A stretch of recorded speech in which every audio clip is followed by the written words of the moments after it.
sob a inspiração do rio Parnaíba e em torno dele, Amarante foi fundada no ano de 1871. O nome, uma homenagem à cidade portuguesa. E as semelhanças entre as duas Amarantes não param aí. As edificações que surgiram em seguida também foram inspiradas na arquitetura colonial portuguesa.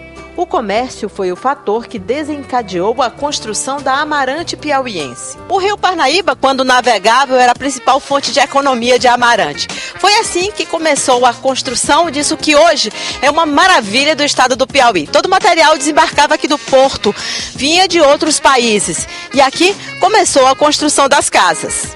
O Instituto do Patrimônio Histórico Nacional catalogou 74 imóveis que foram construídos aqui entre o final do século XIX e o início do século XX. As edificações resistem ao tempo. Nesta rua estão algumas das casas mais antigas de Amarante. Há uma padronização característica da arquitetura colonial da época. As fachadas se parecem. O alinhamento dos casarões confere às ruas edificadas uma imagem de cidade portuguesa com certeza. Mas em Amarante, a arquitetura reúne elementos diversos.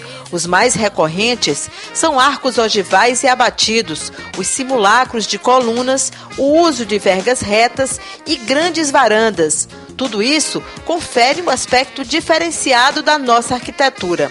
O colorido das fachadas quebra a monotonia, improvável em tempos modernos, onde residências cederam lugar a empreendimentos comerciais.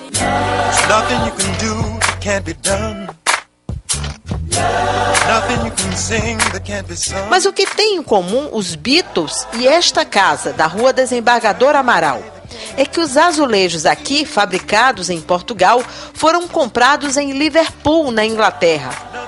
Ainda hoje, a Casa do Azulejo, como é conhecida, é destaque na arquitetura amarantina. E alguns detalhes também conferem um ar todo especial a essa moradia. A Casa dos Azulejos, como é conhecida aqui em Amarante, é tombada pelo patrimônio municipal. A gente vai entrar agora e já aqui no início a gente vê algo que é bastante marcante do diferencial. Olha só como é que é a campainha ainda hoje mantida. Nos casarões de Amarante, a carnaúba, uma palmeira típica da região, conferem a sustentação ao telhado. O pé direito é elevado, chegando a 6 metros de altura. Isso e mais a amplidão de salas e cômodos, que eram chamados de alcovas, atenuam as altas temperaturas da região. As cozinhas também eram muito grandes. Em compensação, os corredores eram compridos, mas de pouca largura.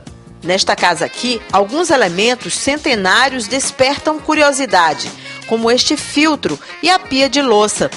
As casas eram grandes porque também serviam como hospedarias para os negociadores que desembarcavam no porto e dormiam nas residências dos comerciantes mais abastados.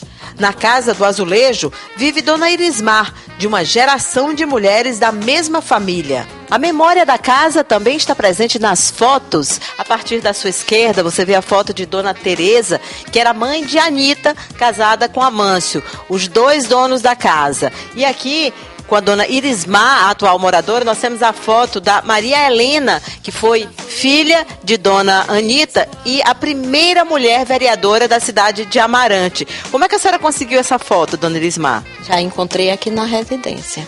Já estava aqui, eu só faço conservar agora. São recordações boas, né? Recordações boas. Às vezes eu tô assim para baixo e quando eu penso nela, parece que eu me levanto. E a casa também, a senhora acha que tem uma energia diferente? Tem. Aqui a gente vive bem. A gente vive bem, se sente bem. Tem espaço, né? Tem espaço suficiente pra gente... Pouco eu vou na porta, só quando eu tenho que sair mesmo, porque aqui tem quintal, tem a casa muito grande. Habitar os imóveis antigos garante a preservação do casario em Amarante.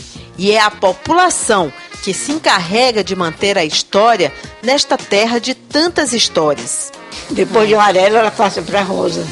Depois de rosa, fica branca.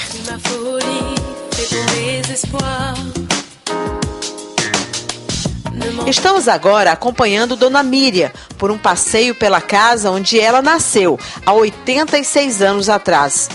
O imóvel, construído pelos pais, tem 35 janelas e 54 portas. Tudo aqui é da construção original, como o piso em mosaico e todos os revestimentos.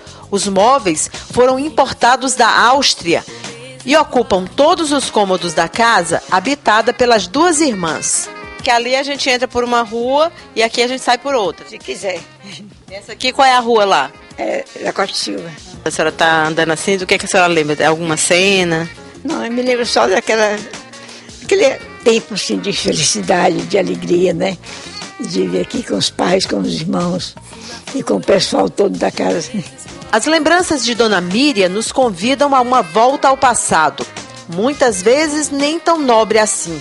A mão de obra escrava construiu tantas paredes e moldou arcos das janelas amarantinas, seguindo um padrão utilizado na época para construções. Apesar de terem muitas portas e janelas, há uma característica marcante que a gente percebe na arquitetura aqui de Amarante. Olha só, todos os quartos, eles se comunicam entre si, portanto, não existe privacidade. Aqui a gente já está num segundo quarto e aqui onde começamos a mostrar para vocês. A preservação desse patrimônio arquitetônico de responsabilidade da população assegura a conservação de toda uma época. As famílias guardam ainda utensílios domésticos, fotografias e objetos de uso profissional, que agora estão sendo doados ao museu. É uma característica das pessoas aqui em Amarante guardar o antigo. Você pode ver isso nos casarões, a gente consegue manter esse patrimônio todo ainda porque as famílias têm isso consigo. A gente vem trazendo isso de geração em geração. A questão de preservar o patrimônio é a conscientização da população. Este outro museu, criado em 2008 para celebrar a festa do Divino Espírito Santo, também é iniciativa particular deste professor e advogado. Marcelino Barroso reuniu só neste imóvel 250 miniaturas, além de centenas de anjos e referências do divino. A festa religiosa, cheia de simbologia e cores, também é imortalizada através de doações de várias partes do mundo. Esse é um ostensório que alguns também chamam de custódia. Ele pertence à paróquia de São Gonçalo de Amarante, é bastante antigo. E como aqui esse acervo é bastante preservado, aí o ex-vigário cedeu incomodado para que o museu faça a sua guarda. Portanto, o museu hoje é o custodiante da custódia da paróquia de São Gonçalo de Amarante. Pode pegar. Peguei aqui no bico, é muito pesado. É pesado? Ah, é muito leve, a gente pensa que é pesado. É uma peça de prata lavrada, né? De uma perfeição. Perfeita, né? perfeita. Uma leveza, né? Por isso é que os padres elevavam o Santíssimo com muita facilidade, né?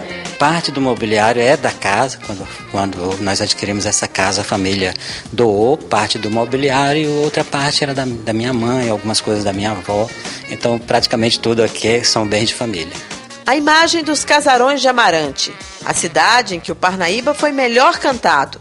A cidade histórica, a 190 quilômetros de Teresina, e também o lugar onde a população respeita e orgulha-se do seu passado e de suas tradições, é, sem dúvida, uma maravilha do Piauí.